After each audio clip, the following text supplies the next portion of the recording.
तर मित्रांनो, झणझणीत माकली मसाला करण्यासाठी आधी आपल्याला माकलीला क्लीन करायला लागेल. तर मस्त अशी स्वप्नालीने माकली क्लीन केलेली आहे. व्हिडिओ हवी असेल तर नक्की कमेंट करून सांगा. तर माकली व्यवस्थित क्लीन केल्यानंतर तुला हवं तसं कट करून घ्या.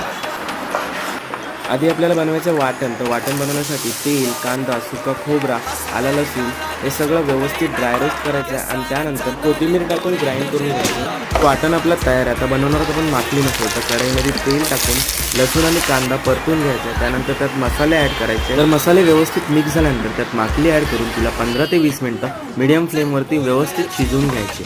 तर माकली शिजत आल्यावरती त्याच्यामध्ये वाटण टाकायचं आहे. त्यानंतर कोकमगल, मीठ हे सगळं काही टाकून तेल सुटेपर्यंत शिजवून घ्यायचं. आणि ही तुमची माकली तयार आहे. बघा किती छान दिसते आणि टेस्टला सुद्धा खूप छान लागत होती. तर नक्की ट्राय करा आणि खाली कमेंट करून सांगा तुम्ही ट्राय केल्यानंतर माकली कशी झाली होती ती. तर मस्त खा आणि खुश राहा आणि सोरस किचनला फॉलो करायला विसरू नका. हॅपी